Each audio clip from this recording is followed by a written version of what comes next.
It was a humid August day, the air thick with the heavy scent of summer. The sun hung high in the sky, casting long shadows on the street as I returned home from work.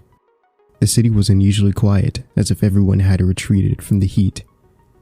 I opened the door to my third-floor apartment in the old residential building where I had lived since, childhood. The interior was pleasantly cool, thanks to the thick walls that efficiently kept the heat outside. I tossed my bag onto the couch and turned on the fan, which began to hum softly, providing relief in the stuffy air. I had barely a moment to sit down and relax when the phone rang. Jerry's name appeared on the screen, my childhood friend with whom I hadn't been in contact for years. I answered instinctively. "Hello?" I answered uncertainly, wondering what could have prompted him to call right now. "Hi, Harry. It's Jerry. It's been a long time." There was something unsettling in his voice, something that made my heart beat faster. "Hey, Jerry, is something wrong?" I asked, trying to hide my surprise. "This isn't a conversation for the phone. Do you have time to meet?" We agreed to meet at my apartment at 10:45 p.m. That evening, as the sun began to set, I heard a knock at the door. It was Jerry. He looked different from how I remembered, pale with something disturbing in his movements. "Harry, I have to tell you something. Something that has been haunting me since that time," he began, his voice trembling. "Do you remember the rules of apartment number 12? I felt a cold shiver run down my spine, and my heart started to race. Jerry's words brought back memories from our childhood. We were 14 when it happened. Jerry lived on the lowest floor, where the bricked-up apartment number 12 was located. It was at the very end of a long corridor with no other apartments nearby. Apartment number 11 was much earlier, closer to the beginning of the corridor, and my apartment, number 13, was only on the next floor. There was no other apartment above the bricked-up apartment number 12. My parents forbade me from approaching that apartment, and never understood why until that day. That evening, the sky began to darken faster than usual. Clouds gathered on the horizon, and there was tension in the air. In the distance, I heard thunder, hurtling an approaching storm. I had arranged to spend the night at Jerry's place, who lived only 2 floors below in the small residential block. I headed for the staircase. I began to descend the stairs, but at the very bottom, I noticed a figure. I descended further. That's when I saw him for the first time. A man with a cigarette. I quickly passed him. Only after passing him was I able to take a closer look. He was standing on the staircase, his face pale, his eyes deep set, staring at me, or it seemed. After a moment, he moved towards me. I quickened my pace, but before I realized it, he was already behind me. I feared what he might do, but he passed me, heading towards the door marked number 12. I watched as he approached the bricked-up apartment. Then something happened that I will never forget. The man with the cigarette stopped right in front of the door. Slowly, he reached for the handle. My eyes widened in fear and disbelief. The concrete wall vanished as if it had never been there before. The man casually walked inside and closed the door behind him. A moment later, Jerry saw me through the peephole and invited me in. I didn't immediately tell him what I had witnessed. It wasn't until several minutes later, when we were alone in his room, that I recounted the incident with the mysterious man. He didn't hide his excitement and suggested we go there the next day. Knowing that his parents wouldn't allow us to go anywhere so late, we agreed on 3 p.m. the following day. In the morning, we had breakfast, and I left his apartment, my mind preoccupied with thoughts of the mysterious man with the cigarette in the apartment number 12. As the appointed hour approached, my heart began to race. I entered the staircase. The atmosphere was strangely tense. When I reached the bottom, I saw Jerry waiting for me. Together, we cautiously approached the apartment. Jerry reached for the handle, but all we saw was a concrete wall. The apartment was bricked up. Jerry accused me of lying, his excitement turning to anger. Suddenly, he stopped, standing still and staring at something behind me. I immediately turned around. There he was. The man with the cigarette stood right above us, staring straight at the door of apartment number 12. I had never seen him blink. Suddenly, without taking his eyes off the door, he pulled something from his coat, a rolled up piece of paper, which he extended towards me. Hesitantly, I took it from his hand, and almost immediately he turned and walked towards the staircase. I stood there, stunned, as a man with a cigarette handed me the paper and silently walked away. Jerry, noticing my inaction, suddenly snatched the paper from me and began to read it. Only when Jerry grabbed the paper and started analyzing its contents did I join him.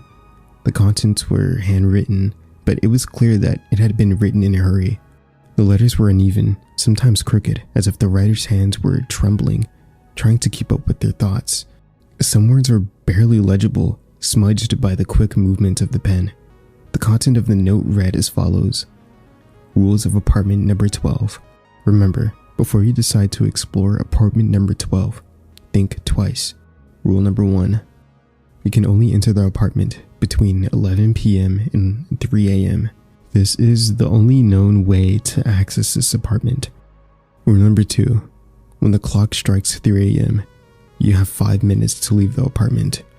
If you don't, you will notice that where the door should be, there is only a concrete wall. You will be trapped. If this happens, follow Rule 3. Rule number 3. If you are trapped in apartment number 12, know that your chances of survival are slim. After a moment, you will hear wailing coming from the bedroom, growing louder with each passing second. Hide as quickly as possible and pray that it doesn't find you. You will be able to leave the apartment again at 11 p.m. Rule number 4. Between 11 p.m. and 3 a.m., you can move freely around the apartment. However, remember that if you enter any room other than the one with the exit, always close the door behind you after leaving that room. Do not re-enter that room. If you do not follow this rule, you will soon hear a quiet wailing and the apartment's exit door will slowly begin to close. Run to the exit as fast as you can. There might still be hope. Rule number 5. In 1967, a woman with long black hair named Isabella was brutally murdered in the bedroom of this apartment. She was skinned and cut into pieces. After this incident, no one wanted to live in the apartment, and the building authorities decided to break it up. However, for reasons unknown to me, the apartment can be accessed during the previous mentioned hours. So, if you hear quiet wailing, know that it's Isabella. Don't look at her. Don't turn around. She hates being watched, hates being judged. Rule number 6. Don't scream. It'll only hasten your painful death. Rule number 7. Never turn on light-emitting objects between 11:59 p.m. and 3 a.m. She's drawn to light. After reading the rules, Jerry couldn't hide his excitement. His eyes even sparkled, and a smile betrayed his growing adrenaline. We have to go there, he said firmly. We agreed to go to the apartment at 11 p.m. We told our parents that we were spending the night at our friend Ben's place on the second floor to study for an important math exam. They didn't mind, as it wasn't the first time we had stayed at Ben's. When the night came, the clock read 10:55 p.m., and with hearts pounding, we tried to sneak out of Ben's apartment. Unfortunately, our footsteps woke him up from his sleep. Groggy and confused, he asked where we were going. We told him about apartment number 12 and the rules written on the note. Ben frowned as he read the hastily written list of rules, then burst out laughing, unable to believe our story. But Jerry insisted, urging him to come with us to see for himself. I don't believe you, but it wouldn't hurt to check, he finally said, visibly intrigued. I'm going with you, Jerry nodded in agreement. The darkness of the night enveloped us, and excitement and tension grew with every step that brought us closer to apartment number 12. As we stood in front of the apartment, we made sure the corridor was empty. Then Jerry reached for the door handle. The door opened with a quiet creak, and we held our breath, ready to see what we remembered. A solid, concrete wall that seemed to be the end of our journey. But as the door finally opened, we stood in shock. Instead of the cold concrete wall that we both so clearly remembered, we saw an ordinary room. The room was dark but fully accessible, as if there had never been any obstacle there. This is impossible, Ben whispered, his confidence dissolving into the air. I stepped closer, hardly believing my own eyes. Jerry stood beside me, just as confused as I was, his hand still resting on the handle. Finally, we snapped out of it and entered the apartment, closing the door behind us. All three of us took out our flashlights after entering the apartment. The first thing that caught our eye after turning them on was the damage. The walls were covered with a thick layer of mold, its dark stains spreading along the rotten surfaces. In some places, the plaster had completely fallen off, revealing the raw brick underneath, and some areas were literally eaten away by moisture. For a moment, I thought I could smell the sticky, sweet odor of the rotting wood and fungus, which made me nauseous. The windows, barely visible through the semi-darkness, were completely bricked up from the outside. The curtains, which might have been once decorative, were now just shreds, dirty, decayed, and so fragile that they could disintegrate at the slightest touch. The furniture in the room was scattered haphazardly. Old armchairs and sofas were caked with dirt, their upholstery consumed by moisture. Trash and shards of glass, which might once have been part of windows or mirrors, were strewn across the floor. Sinister moisture stains hung from the ceiling. In one corner, I noticed the remains of an old broken chandelier, hanging miserably from a single creaking chain. Every breath was a struggle. The air in the apartment was heavy, filled with dust and dampness. Yet in all this decay, one thing was most unsettling. The feeling that, despite looking abandoned for decades, the apartment had something in it that made me feel watched. We hesitantly explored what once was a living space, until, finally, as we approached the door leading to the bedroom, the tension in the air became almost unbearable. Jerry looked at me, his face pale and eyes filled with fear. I felt that something terrible awaited us behind those doors, something we could not even begin to imagine. The smell of rotting meat hung in the air, making me feel sick and only intensifying the sense of unease. The door creaked open and we stood in the doorway. What we saw exceeded our worst nightmares. The bedroom looked like a scene from the macabre film. The walls were covered in bizarre, chaotic drawings made with blood and something that resembled dried shreds of flesh.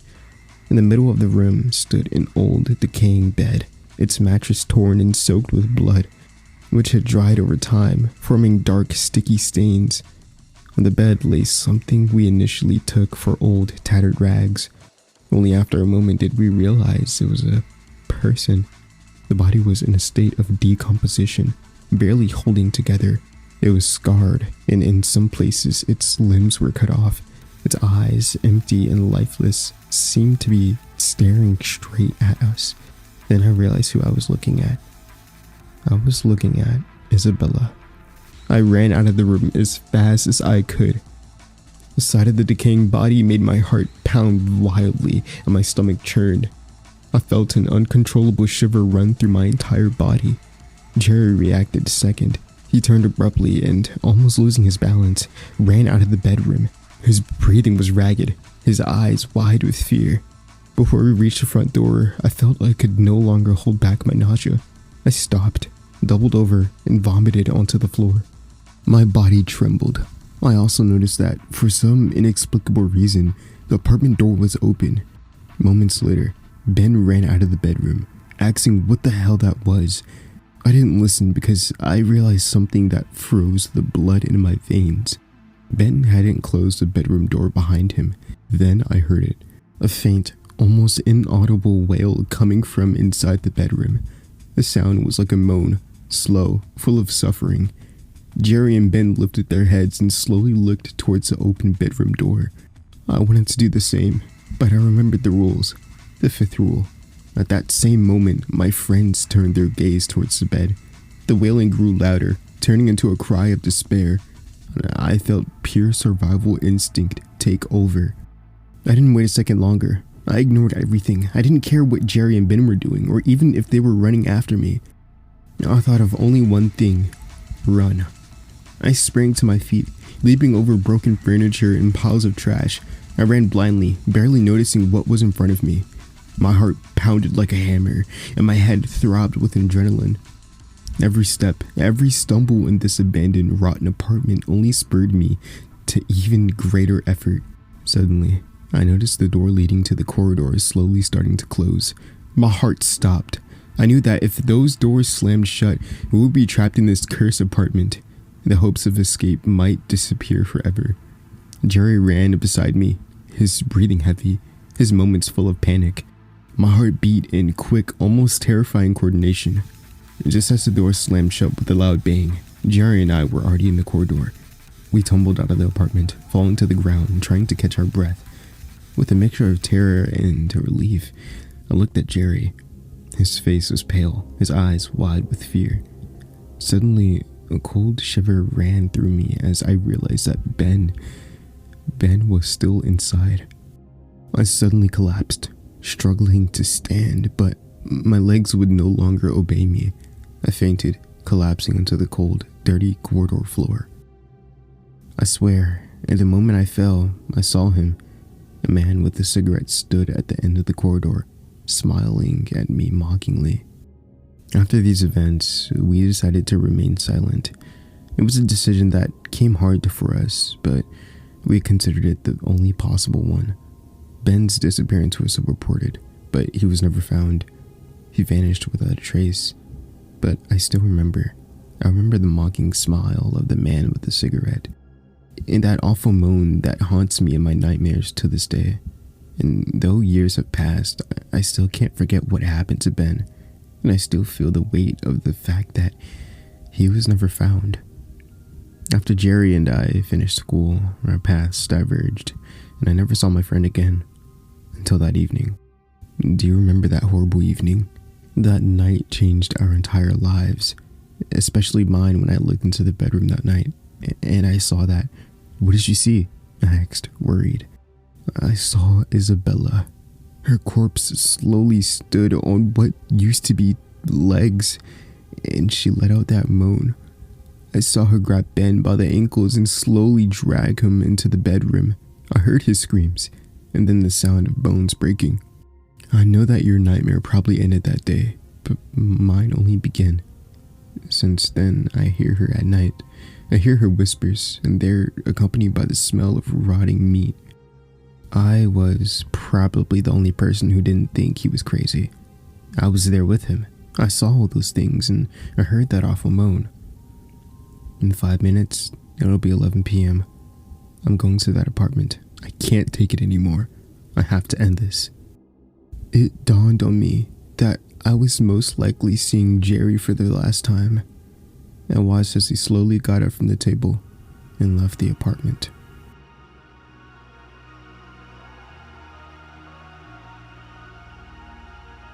Hope you guys enjoyed today's story. Thank you so much for listening.